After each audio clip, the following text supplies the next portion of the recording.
The Microsoft Excel contains quick and helpful tips to help you improve your files. And one of those features is adding checkboxes to cells in the program that are usually useful for making a list. So if you want to know more about that feature, you can follow the steps we have for you in this video. So to start, you have to launch your Microsoft Excel on your device and then open any spreadsheet. Then, you need to enable the Developer tab in the Microsoft Excel to see the option to add a checkbox since it is not enabled by default.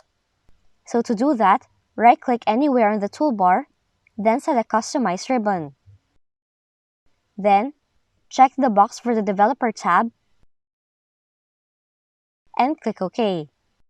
After that, you should see the new tab appears at the top.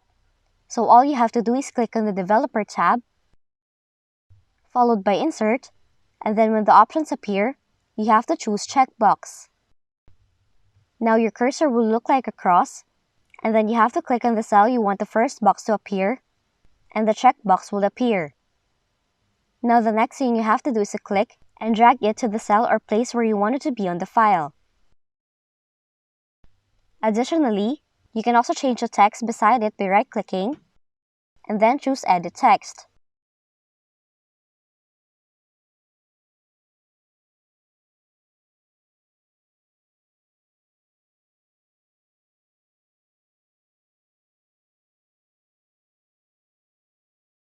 And with that, you have now added checkboxes in your spreadsheet in the Microsoft Excel. If you found this video helpful, kindly like and subscribe. You may also click and turn on the notification bell so you can be notified from whenever we release new videos.